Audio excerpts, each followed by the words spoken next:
Hi friends, நூறுசாமி. ஏற்கனவே இந்த படத்தை நம்ம தியேட்டரில் பார்த்துருந்தாலும் இப்போதைக்கு இந்த வீக்கெண்டில் ஜி5ல ஸ்ட்ரீமாக இருக்குது. இந்த நேரத்தில் இந்த படத்துடைய விமர்சனத்தை பார்த்துடலாம். இந்த படத்துடைய கதை என்ன அப்படின்னா, 2 மகன்கள் சேர்ந்து தன்னுடைய அம்மாவுக்கு மறுமணம் செஞ்சு வைக்கணும் அப்படின்ற ஒரு முயற்சி எடுக்கிறாங்க.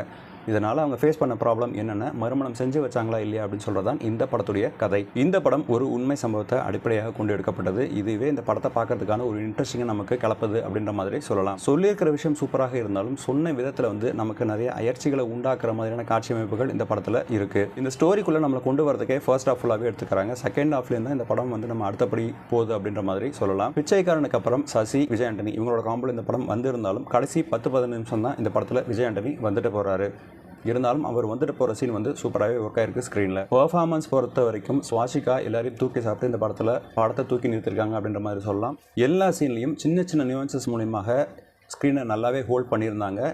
சமீப காலத்தில் இந்த மாதிரியான ஒரு பெர்ஃபார்மன்ஸை நம்ம பார்த்ததில்லை அப்படின்ற மாதிரி கூட சொல்லலாம். ஓரளவுக்கு நம்பகத்தன்மையாக போயிட்டு இருந்த நேரத்தில் கடைசி கிளைமேக்ஸில் ஒரு ஊரை எதிர்க்கிற மாதிரியான ஒரு காட்சிக்கு இந்த மாதிரியான ஒரு ஐடியாவை எப்படி யோசிச்சாங்க அப்படிங்கிறது தெரியல.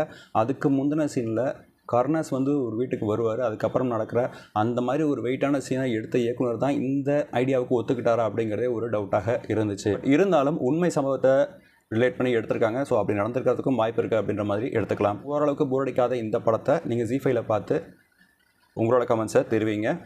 நன்றி.